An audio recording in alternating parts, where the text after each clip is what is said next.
Eviction போயிடலாமா? Okay, யாருன்னு பார்த்துருவோமா?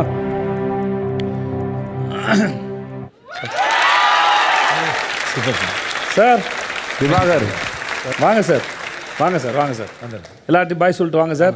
நான் உங்களை ரிசீவ் பண்ணுறேன் சார். வாங்க. இந்த வாரம் பிக் பாஸ்ல மறுபடியும் ஒரு எதிர்பாராத எவிக்ஷன் நடந்திருக்கு. போன வாரம் பிரவீன் எந்த காரணத்துக்காக வெளியே அனுப்பப்பட்டார் அப்படிங்கறதே இன்னைக்கு வரையும் புரியாத புதிராக இருக்கு.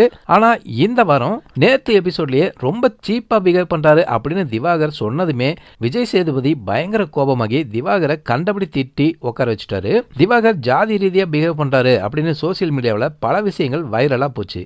ஏற்கனவே பிக் பாஸ் ஆபாசமா இருக்கு, இழுத்து மூடுங்கன்னு போராட்டம் எல்லாம் நடந்துகிட்டு இருக்கு. இதுல ஜாதி பிரச்சனை வேற தளர்த்துக்குச்சுன்னா நம்மளால சமாளிக்க முடியாதுன்னு நினைச்ச பிக் பாஸ் டீம் திவாகருக்கு கட்டம் கட்டிட்டாங்க. இதனால இந்த வார டேஞ்சர் ஜோன்ல இருந்த ரம்யா, சுபிக்ஷா, கனி, அரோரா இவங்க யாருமே எலிமினேட் ஆகாம திவாகரை வெளியே அனுப்பி வச்சுட்டாங்க. கானா வினோத் இனி யாரை வச்சு ஃபன் பண்ணுவாரு? அவர் விளையாட்டு மாறுமா? பார்க்கலாம். பார்வதி, கனி, சபரின்னு சகட்டு மேனிக்கு இந்த வாரம் எல்லாரையுமே வச்சு செஞ்சுட்டாரு விஜய் சேதுபதி. இனியாவது இவங்கெல்லாம் வெஞ்சன்ஸ் கேம் விளையாடாம பிபி கொடுக்குற டாஸ்க்ல கவனம் செலுத்துவாங்களா? பொறுத்திருந்து பார்ப்போம்.